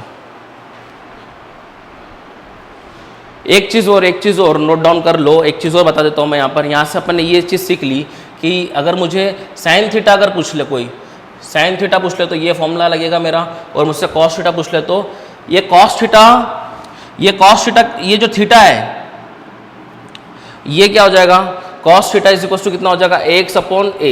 यानी कि फॉर एग्जांपल एक क्वेश्चन अगर मैं लेता हूँ यहाँ पर, यहीं पे देखो आप लोग इसको लिखते लिखते थोड़ा समझ लो। अगर मेरे पास एक वेक्टर है 2i cap plus 3j cap, ये मेरे पास एक वेक्टर है, ये 2D वेक्टर है, इसके अंदर x है और y है, इसमें z नहीं है, it is a 2D vector. Is it clear क्या। अब मुझे पूछ लिया फाइंड द, ये क्वेश्चन लिख लेना, find the angle, find the angle of this vector with x axis. इसका x एक्सिस से एंगल निकालने को बोल दिया अपने को, ठीक है। तो जैसे कि मैं जानता हूँ ये एक वेक्टर ये रहा, ठीक है, ये a वेक्टर है, इसका x एक्सिस से एंगल क्या हो गया, थीटा हो गया। तो मैं जानता हूँ ये ax है, मैंने फॉर्मूला देख लिया यहाँ पर, कॉस थीटा कितना हो जाएगा बेस अपॉन हाइपोटेनियस। ये जो लिखा गया है कंपेयर करो अपने जो लिखा था, ये क्या है ax i cap plus ay j cap, तो ये क्या है मेरा, ये मेरा ax है, तो कॉस थीटा लिख दिया मैंने ax की वैल्यू कितनी है 2, और a मतलब इसका मैग्नीट्यूड, तो इसका मैग्नीट्यूड कैसे निकालेंगे, इसका मैग्नीट्यूड वो क्या होगा a, कैसे निकालेंगे, रूट ओवर 2 का स्क्वायर प्लस 3 का स्क्वायर, a कितना हो गया root over 4 plus 9, a is equal to कितना हो गया रूट 13। यहाँ पे रूट 13 पुट कर दिया, मेरा आंसर आ गया theta is equal to cos inverse 2/√13। मतलब कि अगर मुझे एक वेक्टर दे दे तो मैं उसका डायरेक्टली एंगल बता दूंगा। इज इट क्लियर क्या। ये वेक्टर दे दिया, उसका एक्स एक्सिस से एंगल पूछा तो ये आ गया, ठीक है। वाई एक्सिस से पूछेगा तो मैं क्या करूँगा, कॉस थीटा बराबर AY upon A. Is it clear क्या। इस तरीके से मैं क्वेश्चन सॉल्व कर सकता हूँ। नोट डाउन करो इसको। यानी कि अपन ने जो देखा उसको अपन समझते हैं एक बार फिर से। मैंने बोला था ये ए वेक्टर है और मैंने हॉरिजॉन्टल लाइन बनी थी और मैंने लिखा था ये एंगल कितना है थीटा। तो एक चीज़ अपन जनरली याद रख लेते हैं कि ये ए वेक्टर है तो जिधर थीटा बनेगा उधर साइड उसका हॉरिजॉन्टल कंपोनेंट होगा, that is A cos theta. और ये अगर थीटा है तो ये क्या होता है 90 माइनस थीटा, तो इधर साइड जो कंपोनेंट जाएगा वो हो जाएगा ए कॉस 90 माइनस थीटा। मतलब हमेशा कंपोनेंट कॉस के अंदर रिजॉल्व होता है हमेशा। इधर आ गया कितना ए कॉस थीटा, क्योंकि इधर थीटा था, इधर साइड कितना हो गया 90 माइनस थीटा। क्यों, ये अगर थीटा 90 माइनस थीटा ही होगा ना, ये इधर जाएगा क्या जाएगा ए कॉस 90 माइनस थीटा। और ए कॉस 90 माइनस थीटा कितना होता है, a cos 90 minus theta is a sine theta. मतलब अपन ने ये देखा था अभी, इधर साइड जो कंपोनेंट है कॉस है, इधर साइड जो कंपोनेंट है वो क्या है साइन है।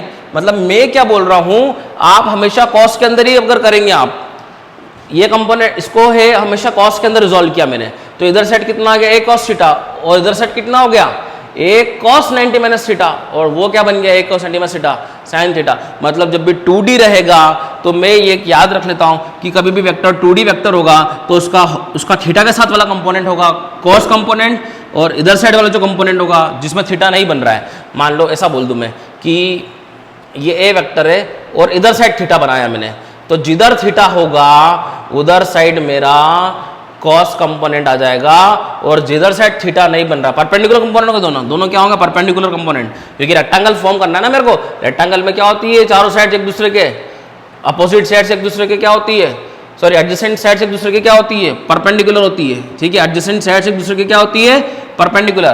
तो अगर ये ए कॉस थीटा है तो इसके साथ वाला जो परपेंडिकुलर आएगा वो आएगा ए साइन थीटा। ये बहुत इंपॉर्टेंट चीज है। साइन कैसे आया, वो ये थीटा तो 90 माइनस थीटा, तो इसका ए कॉस थीटा इधर और उसका ए कॉस 90 माइनस थीटा इधर, और कॉस 90 माइनस थीटा कितना होता है साइन थीटा। मतलब अपने को समझ में आ गया, जहां भी थीटा बने, जैसे कि फॉर एग्जांपल ऐसा बोलते हैं मेरे को, ये बॉडी पे वर्टिकल से 30 डिग्री पे एक 10 न्यूटन का फोर्स लग रहा है, तो बताओ वर्टिकल फोर्स कितना हुआ, तो इधर साइड तो 10 लग रहा है, वर्टिकल जो होगा वो होगा 10 cos 30 डिग्री, क्योंकि थीटा इधर बन रहा है। बोल दिया 10 का हॉरिजॉन्टल कंपोनेंट बताओ कितना लग रहा है हॉरिजॉन्टल में, तो 10 न्यूटन का cos 30 नहीं, कितना sin 30, क्योंकि cos किसके साथ जाएगा थीटा के साथ, इधर 90 माइनस थीटा आएगा और cos 90 माइनस थीटा कितना हो जाएगा sin theta. Is it clear क्या? तो ये कितना सॉल्व करेंगे अपन, it is 10√3/2, it is 5√3 newton, और ये कितना होगा sin 30 1/2, तो 10 × 1/2 it comes out to be 5 newton. तो एक तरफ 5√3 न्यूटन लग रहा है 10 का, और एक तरफ लग रहा है कितना 5 न्यूटन। इज इट क्लियर क्या? तो 10 न्यूटन का वर्टिकल कंपोनेंट ये रहा, 10 न्यूटन का हॉरिजॉन्टल कंपोनेंट ये रहा। ये ध्यान रखना थीटा किधर बन रहा है, जिधर थीटा होगा उधर कॉस, जिधर थीटा नहीं होगा उधर साइन। इज इट क्लियर क्या? तो बहुत इंपॉर्टेंट फिनोमेना अपन ने डिस्कस किया। Is it clear? For example एक क्वेश्चन और अपन देख लेते हैं, ठीक है। ये क्वेश्चन देख लो, अपने को बोला है 5 kg ब्लॉक है, ठीक है, इस पे फोर्स लग रहा है, इधर फोर्स लग रहा है 10 न्यूटन, ठीक है। बोल दिया है फाइंड, ये इधर मोशन करेगा, ठीक है, तो find her acceleration, find acceleration in horizontal direction. Horizontal direction में जो ये चलेगा किस एक्सीलरेशन चलेगा, find the acceleration in horizontal direction. तो मेरे को हॉरिजॉन्टल डायरेक्शन का क्या चाहिएगा, फोर्स इक्वल टू कितना होता है मास इनटू एक्सीलरेशन। तो मुझे हॉरिजॉन्टल मतलब मान लो मैं ये इस डायरेक्शन को x बोलता हूँ, इस डायरेक्शन को मैं y बोलता हूँ, तो हॉरिजॉन्टल में चाहिए एक्सीलरेशन, तो मैंने उसको x बोल दिया, तो मुझे यहाँ फोर्स भी क्या चाहिएगा, हॉरिजॉन्टल का फोर्स चाहिएगा। मान लो ये एंगल 30 डिग्री दिया हुआ है क्वेश्चन में, मेरे को दिया रहेगा क्वेश्चन में गिवन ये, तो इट इज 10 cos 30 डिग्री। अरे यार मान लो 30 डिग्री इधर से दिया या फिर इधर से ले लो, कोई दिक्कत वाली बात नहीं है। इट इज़ 10 cos 30 डिग्री, तो मुझे हॉरिजॉन्टल फोर्स चाहिए, वर्टिकल फोर्स नहीं चाहिए मुझे, क्योंकि मुझे हॉरिजॉन्टल एक्सीलरेशन निकालना है। वर्टिकल फोर्स कितना आएगा 10 sin 30, ये जो भी आएगा उससे मेरे को काम नहीं है, मुझे हॉरिजॉन्टल फोर्स चाहिए 10 cos 30। तो इट इज़ 10 cos 30 इज, लिख देता हूँ पहले पूरा, 10 cos 30 is equals to 5 × ax, तो 10 × 5 ये कितना cos 30 √3/2 is equals to 5ax, ये से कट गया 5 से 5 कट गया, द हॉरिजॉन्टल एक्सीलरेशन इज √3 मीटर/सेकंड²। इस प्रकार से अपन सॉल्व करते हैं क्वेश्चन। नोट डाउन कर लो इसको।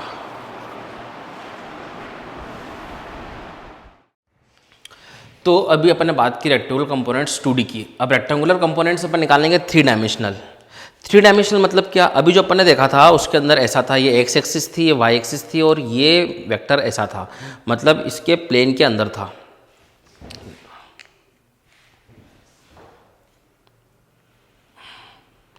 ये सेम प्लेन में था। अब वेक्टर क्या हो जाएगा आउट ऑफ द प्लेन, मतलब तीनों एक्सिस में वो रहेगा।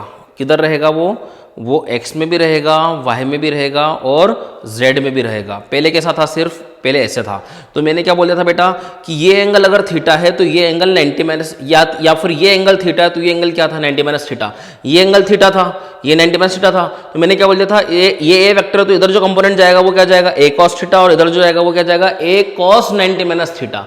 तो इसको क्या बोल दिया था मैंने ए साइन थीटा बोल दिया था मैंने, ठीक है। अब ये ऐसा हो जाएगा, तो अगर ये ऐसा हो गया 3 डायमेंशनल, इसको थोड़ा सा ऐसे देखें अपन, तो अब इस बार अगर मैंने बोला ये अगर एंगल थीटा है तो ये एंगल 90 माइनस थीटा नहीं होगा, ये तभी होगा जब ये इसके प्लेन में हुआ करता था।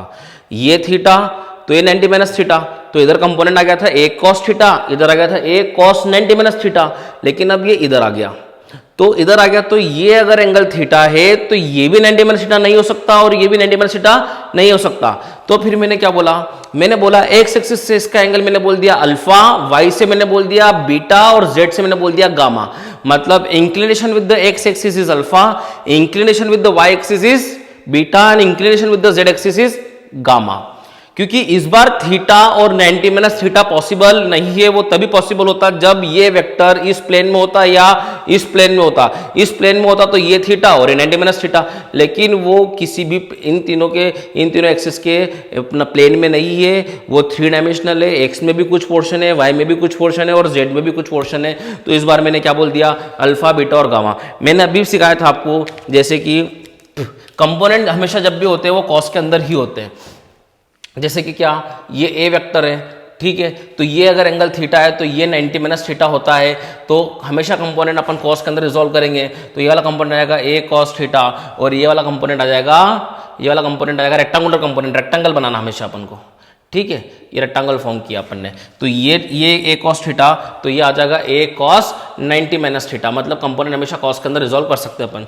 अब अपन 3 डायमेंशनल में पढ़ेंगे। 3 डायमेंशनल में अपन किस तरह प्रकार से पढ़ेंगे, अब हम देखेंगे कि ये वाई एक्सिस है, ये अपना एक्स एक्सिस है और ये अपना जेड एक्सिस है। ये आउट ऑफ द प्लेन है, ये इस प्रकार का है, एक्स वाई और जेड। जेड यहाँ बना नहीं पाऊंगा तो मैंने इस तरीके से यहाँ बनाया। अब वेक्टर ऐसा है, कुछ पोर्शन x में भी है, कुछ पोर्शन y में भी और कुछ पोर्शन z में भी है, तो वैसा भार तो बना नहीं पाऊंगा, तो मैं यहाँ पर बना दिया उसको। अब उसका x एक्सिस से जो एंगल है वो क्या है, अल्फा। ये 90 माइनस अल्फा नहीं हो सकता, मैंने भी बताया था आपको, तो इस तरीके से यहाँ बना दो।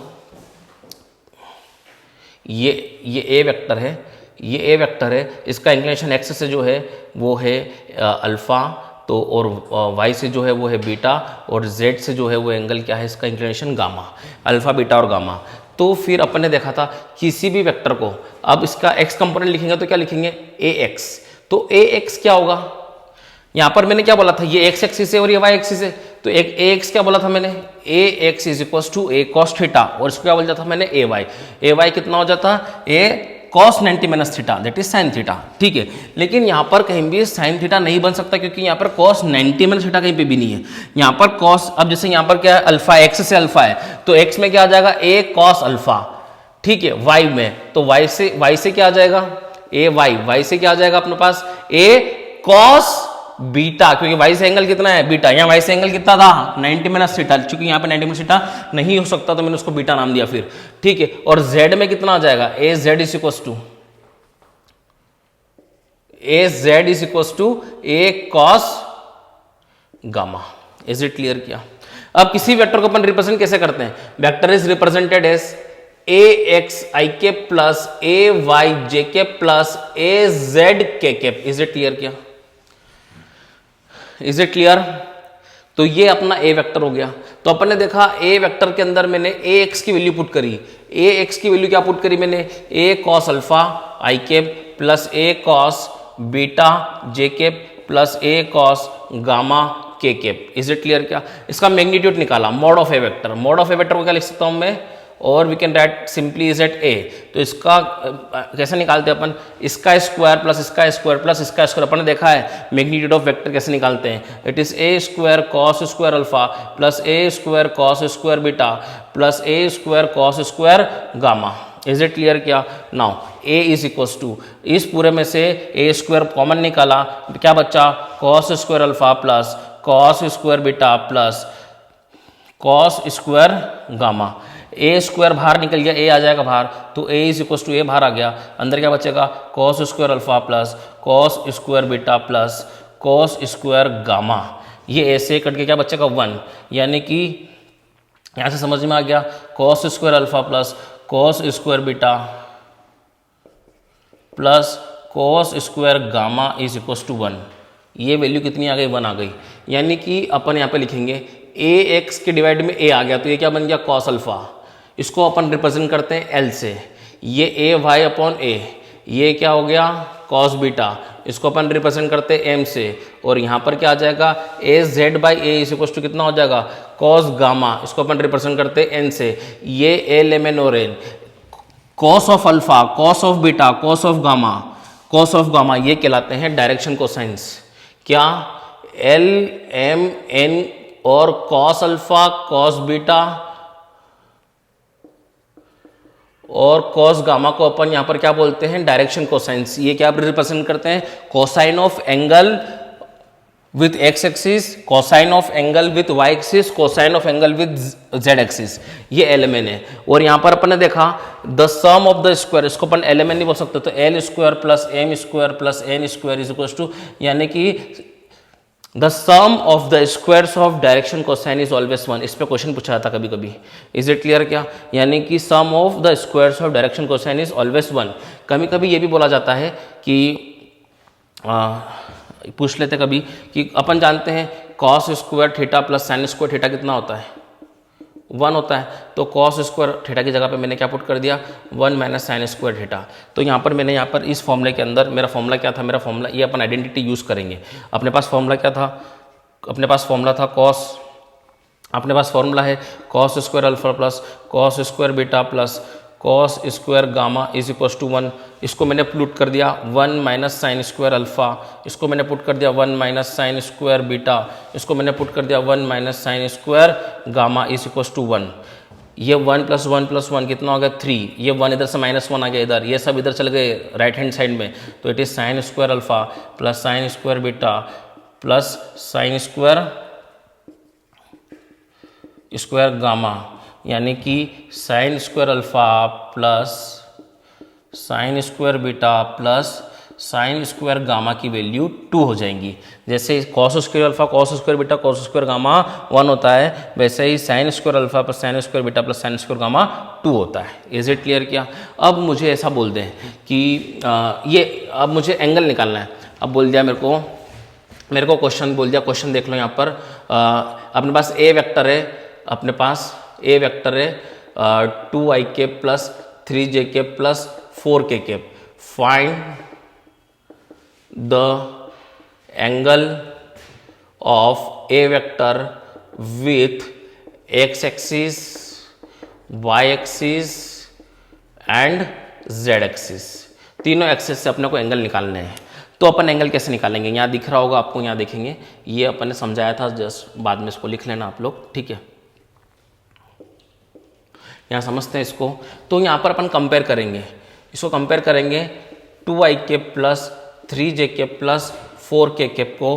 अपन ना जो वेक्टर था क्या था ax i cap plus ay j cap plus az k cap, अपना वेक्टर ये है। तो अपने को समझ में आ गया कि ये क्या है, ax की वैल्यू कितनी है 2, ay की वैल्यू कितनी है 3, az की वैल्यू कितनी है 4। तो अपने को एक्स एक्सिस से एंगल निकालना है। एक्स एक्सिस से एंगल क्या होता है अल्फा, तो अपन कॉस अल्फा का फॉर्मूला लगाएंगे। तो कॉस अल्फा का फॉर्मूला यहाँ से कितना आ गया ax upon a, what is formula ax upon a. तो what is ax, ax is 2, और अगर अपन को a निकालना तो a कैसे निकालते हैं रूट ओवर इसका मैग्नीट्यूड, तो रूट ओवर 2 का स्क्वायर प्लस 3 का स्क्वायर प्लस 4 का स्क्वायर, तो value of a becomes root 29। Is it clear क्या, अपॉन रूट 29, ठीक है। तो यहाँ से अपन अल्फा निकाल लिया कितना cos inverse 2/√29। Is it clear क्या। अब मुझे वाई एक्सिस से एंगल आ गया, तो एक्स एक्सिस से एंगल है, वाई एक्सिस से एंगल निकालना। सिमिलरली फॉर्मूला लगा दूंगा मैं यहाँ पर क्या कॉस बीटा का, कॉस बीटा कितना हो जाएगा ए वाई अपॉन ए, कितना हो जाएगा ए वाई कितना है 3, तो 3/√29। सिमिलरली बीटा कितना हो जाएगा, अंडरस्टूड और नॉट, सिंपल है। आप किसी भी कोई भी वेक्टर दे रखे, आप उसका एक्स एक्सिस से वाई एक्सिस से और जेड एक्सिस से एंगल डायरेक्टली निकाल सकते हो। बस समझ में आ जाना चाहिए कि ये ए एक्स है, ये ए वाई है और ये ए जेड है, और ए की वैल्यू कितनी है इसका मैग्नीट्यूड पूरा। तो ए एक्स अपॉन ए से कॉस अल्फा आ जाएगा, ए वाई अपॉन ए से कॉस बीटा आ जाएगा, और ए जेड अपॉन ए से कॉस गामा आ जाएगा। इज इट क्लियर क्या। तो बीटा की वैल्यू कितनी आ गई, इधर जाके कितना बन जाएगा वो कॉस इनवर्स 3/√29। और अगर मैं कॉस गामा की बात करूँ सिमिलर वे के अंदर आपको दिख रहा होगा ए जेड अपॉन ए, तो what is value of a z, it is 4/√29, और gamma is equal to cos inverse 4/√29। √29। यानी कि ये समझ में आ गया कि 2D के अंदर अगर एक थीटा होता है, अगला 90 माइनस थीटा होता था, इस वजह से ये थीटा होता था, ये 90 माइनस थीटा हो जाता था, इस वजह से ये कॉस थीटा हो जाता था और ये साइन थीटा हो जाता था, क्योंकि कॉस 90 माइनस थीटा क्या होता है, साइन थीटा। लेकिन यहाँ पर एक अल्फा है तो अगला 90 माइनस अल्फा नहीं हो सकता, क्योंकि ये वेक्टर इस प्रकार का है। तो देखो ये अल्फा है तो वो एंगल कुछ अलग होगा, तो फिर मैंने यहाँ पर सब एंगल को अलग अलग नाम दे दिए, अल्फा, बीटा और गामा। तो अल्फा किससे नाम दिया मैंने, एक्स से। तो एक्स के अंदर उसका क्या कंपोनेंट, क्या प्रोजेक्शन आया, उसका प्रोजेक्शन आया, उसका कंपोनेंट आया ए कॉस अल्फा। वाई के अंदर आया ए कॉस बीटा और जेड के अंदर आया ए कॉस गामा। तो ए एक्स अपॉन ए करेंगे तो कॉस अल्फा मिल जाएगा, ए वाई अपॉन ए बोलेंगे तो कॉस बीटा, और ए जेड अपॉन ए करेंगे तो कॉस गामा। और इसी को अपन बोलते हैं direction cosines, denoted by l m on n. तो यहाँ पे फिर अपन ने इसकी वैल्यू ए एक्स और ए वाई और जेड की वैल्यू पुट करी, इसको सॉल्व किया और यहाँ से अपन ने पाया मैग्नीट्यूड निकाला और सॉल्व किया तो पाया कि sum of squares of direction cosine is 1। And फिर अपन ने देखा cos square theta sine square theta का सम जो होता है वो 1 होता है। तो कॉस स्क्वायर थीटा की वैल्यू निकाली 1 माइनस साइन स्क्वायर थीटा, यहाँ पर पुट करी पूरे फॉर्मूले के अंदर। तो यहाँ से एक और चीज़ क्रिएट हो गई। आपको डायरेक्टली ऑप्शन में ये भी हो सकता है कि क्या which of the following is true, तो ये भी ट्रू है। Sign square alpha plus sine square beta plus sine square gamma is 2। Is it clear क्या? फिर अपने को एंगल निकालना है, तो एंगल कोई भी वेक्टर दे दिया, एक्स एक्सिस से एंगल निकालो, वाई से निकालो, जेड से निकालो। तो देख लो ये ए एक्स है, ये वाई और ए जेड है। कंप्लीट का मैग्नीट्यूड निकालोगे ए का, तो मैग्नीट्यूड आ जाएगा √2 का स्क्वायर, 3 का स्क्वायर, 4 का स्क्वायर, वो आ जाएगा √29। तो a x upon a cos alpha हो जाएगा, तो अल्फा आ जाएगा cos inverse a x by a. इस प्रकार से कॉस बीटा और कॉस गामा भी आप निकाल सकते हो, inclination with y and z also. ठीक है, इस प्रकार से करना है, इसको नोट डाउन करें अच्छे से।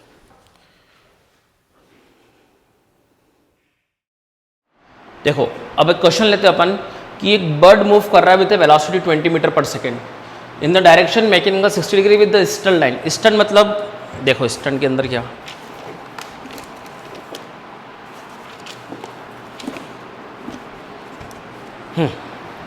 ये ईस्ट है, ये अपवर्ड है, ये एक्चुअली अपन ये हॉरिजॉन्टल प्लेन को हमेशा अपन एक्स वाई प्लेन बोलते हैं। तो अब इसके जो परपेंडिकुलर होगा इसको अपन जेड बोलेंगे। अभी तक अपन इसको वाई बोल रहे थे क्योंकि अपन बोर्ड को मान रहे थे अपना एक्स वाई प्लेन। पर जब वर्टिकली अपवर्ड बोलेगा आपको, तो वर्टिकली अपवर्ड जो बोलेगा ना उसको अपन क्या बोलेंगे, जेड एक्सिस।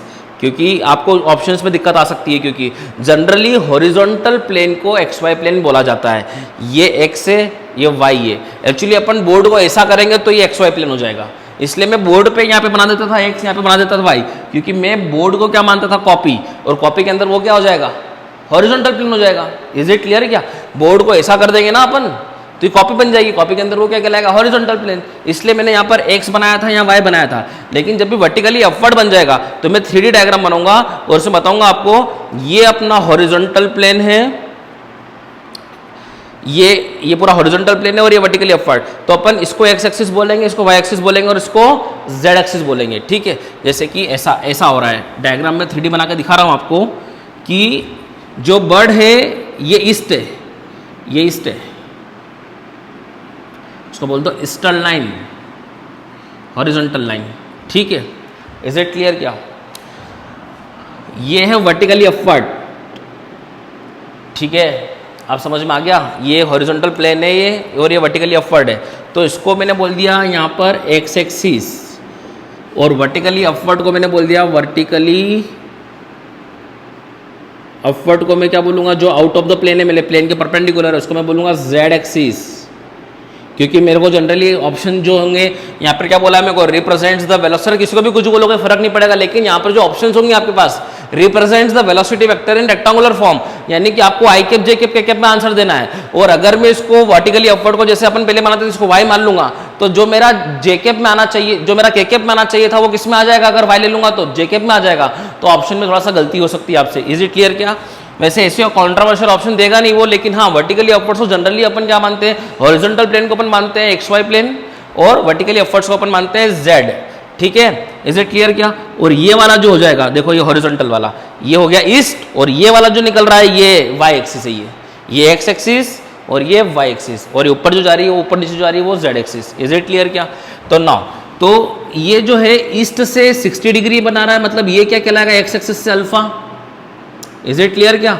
जेड एक्सिस से ये कौन सा एंगल बनेगा अब ये गामा, तो गामा कितना हो जाएगा 60 डिग्री। इज इट क्लियर क्या? और ये वाई एक्सिस से मान लो बना रहा होगा बीटा, तो अभी बीटा मुझे नोन नहीं है, तो बीटा को नोन करने के लिए मुझे क्या करना है, जहाँ तो 3 डायमेंशनल रहा है वो with a velocity of magnitude 20 metre पर सेकेंड, ठीक है। तो अपन आज जानते हैं क्या, cos square alpha plus cos square beta plus cos square gamma की वैल्यू कितनी होती है 1, अभी अपन ने देखा था। तो यहाँ पर कॉस स्क्वायर अल्फा अगर देखेंगे अपन, तो कॉस स्क्वायर अल्फा, अल्फा कितना है यहाँ पर 60 डिग्री है बेटा, cos square beta don't know, cos square gamma 60 degree, इसी कुछ कितना हो गया 1, कॉस 60 कितना होता है, कॉस 60 होता है 1/2, तो ये कितना हो जाएगा, स्क्वायर करेंगे 1/4 कॉस स्क्वायर बीटा प्लस ये कितना हो जाएगा 1/4 इज इक्वल टू 1, तो cos square beta is equal to कितना होगा 1/4 कितना हो जाएगा 1/2 इज इक्वल टू कितना होगा 1, कॉस स्क्वायर कितना हो गया ये, cos square beta is equal to 1/2 minus 1 is 1/2, तो कॉस बीटा कितना आ गया 1/√2, पॉजिटिव लेंगे यहाँ पर अपन फर्स्ट क्वाड्रेंट में काम कर रहे हैं। इज इट क्लियर क्या? तो इट इज़ 1/√2, तो बीटा इज इक्वल टू कितना हो जाएगा 45 डिग्री। अरे बोलो यार, अब मुझे वेलोसिटी वेक्टर लिखना है, तो अपन क्या जानते थे, कैसे लिखते थे अपन, ए वेक्टर को क्या लिखते थे अपन, ए x i cap plus A Y j cap plus A Z k cap. तो सिमिलरली यहाँ पर वेलोसिटी वेक्टर है, तो वेलोसिटी वेक्टर को क्या लिखूंगा मैं, v x i cap plus v y j cap plus v z k cap.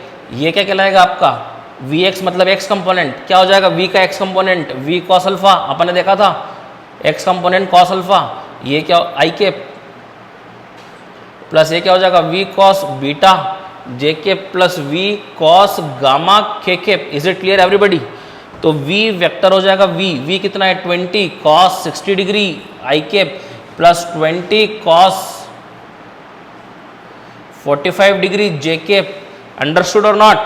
We 20 cos gamma, gamma कितना है 60 डिग्री के कैप निकाल लेंगे, ये कितना हो जाएगा 10 आई कैप प्लस 10√2 जे कैप प्लस 10 के कैप इज अवर आंसर।